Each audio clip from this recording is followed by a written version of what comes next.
Mga igsuon, kagahapon gisugdan na ang mga ang campaign period, no? Niya, diha sa atong paglantaw sa atong mga kandidato, sayod kita kung kinsa nga ngayan, more or less nakailata sa atong mga angayng butuhan, no? Niya, diha sa atong ebanghelyo karong adlaw, si Jesus nagpahinumdum sa iyang mga tinunan. Sa kadaghan sa mga tawo nga nagkonsisok na kanila, giingnan nila ni Jesus ang iyang mga tinunan unsay ilang bantayan. Kay sa kadaghan nga mga tawo nga moalantaw kanimo, sa kadaghan sa mga tawo nga magsunod kanimo, naagud ang tendensiya sa pagkasama ni ining mga Pariseo.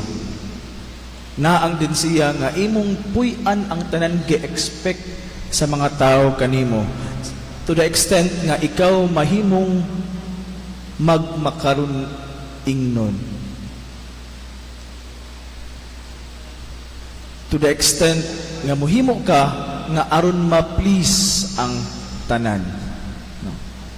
Apan si Jesus niingon nga, likayi ug pagpaka matinud-anon diha sa imong kaugalingon. Iyang gipahinumduman ang iyang mga tinunan, basig mausab mahitabo kanila ang nahitabo sa mga Pariseo.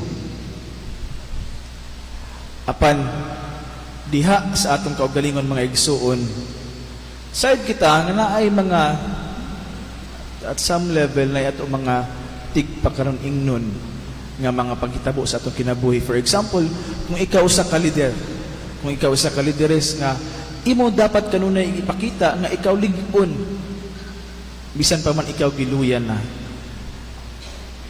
Naay mga panahon nga kinahanglan nimo mabuhat ug nga nga mga lagang aron pagdasig sa imong mga miyembro, aron walay ma-discourage, walay ma-diskuharda sa ilang kaugalingon, na ay imong pagabuhaton nga ingana. Ug kini usab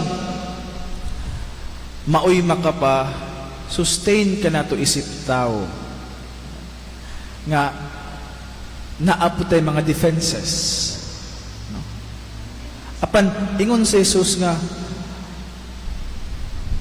bisan pa ang mga buhok sa atong ulo iya kining giihap. Nga sa ato pa, bisan pa sa atong pagtakuban, ang Ginoong Dios wala hibali. Bisan ang atong mga intensyon, bisan ang atong mga plano nga wala pa nato gihimo, sayod ang Dios ni ana. Gani kadumdum ko kanunay katong giingon sa usa ka Agustino nga pare, ingon siya nga bisan sa atong pagpakasala sayod ang Ginoo ni ana. Even in our sinning, God knows about it.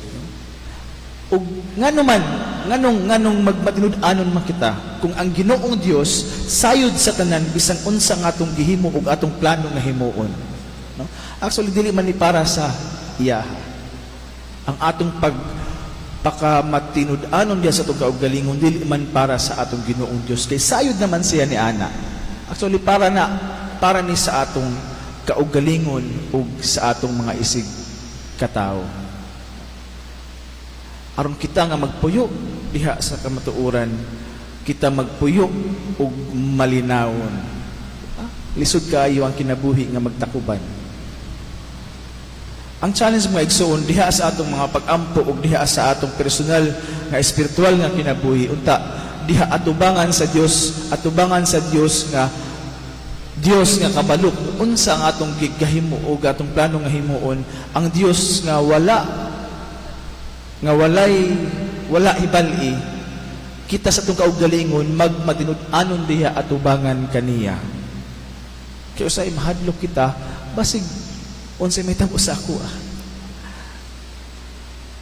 no?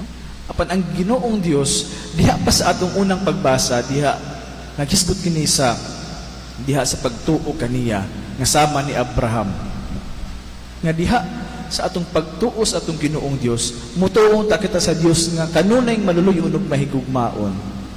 Ug tungod ni ana, dili kita mahiagom dito sa tendensiya nga magpakaron ingnon atubangan kaniya.